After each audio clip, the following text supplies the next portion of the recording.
Diciamo che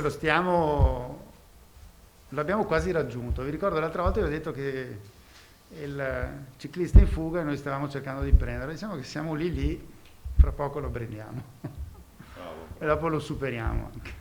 Il ciclista in fuga è il Covid-19, ma la rincorsa della ricerca scientifica e medica sta per raggiungerlo e lasciarselo alle spalle. È la metafora con la quale il professor Vincenzo Baldo ha espresso ottimismo sull'evoluzione della pandemia. Su quanto e come sia diffuso il coronavirus in Veneto, dai dipendenti comunali ai clienti dei supermercati, Baldo, ordinario di igiene e medicina preventiva all'Università di Padova, ha condotto il primo studio a livello nazionale. Abbiamo tamponato alla fine 4.678 soggetti, 678, di questi il 98,7% era residente nella regione Veneto, il più giovane aveva 1 anno, il più esperto aveva 104 anni. Il campione, che rispecchiava proporzionalmente la distribuzione della popolazione in Veneto, è stato testato in 12 sedi diverse tra l'8 e il 27 gennaio, facendo riscontrare una positività al virus dello 0,3%.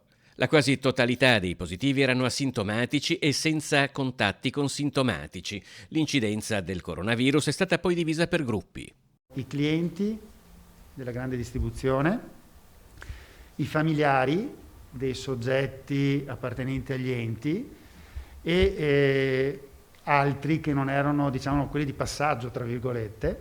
Su questi abbiamo uno 0,58% di positivi. Mentre se andiamo a vedere chi lavora nella grande distribuzione aveva lo 0,19, dopo abbiamo uno 0,20 per i dipendenti, i volontari della Croce Rossa, i dipendenti comunali abbiamo anche, che prima me l'ero dimenticato, abbiamo lo 0,11%, mentre nella Guardia di Finanza, perché è stato un altro degli enti che abbiamo tamponato, abbiamo avuto lo 0%. L'84% del campione si vaccinerà contro il Covid e tra chi non intende farlo i positivi erano lo 0,61%, il triplo rispetto agli altri, fermi allo 0,28%.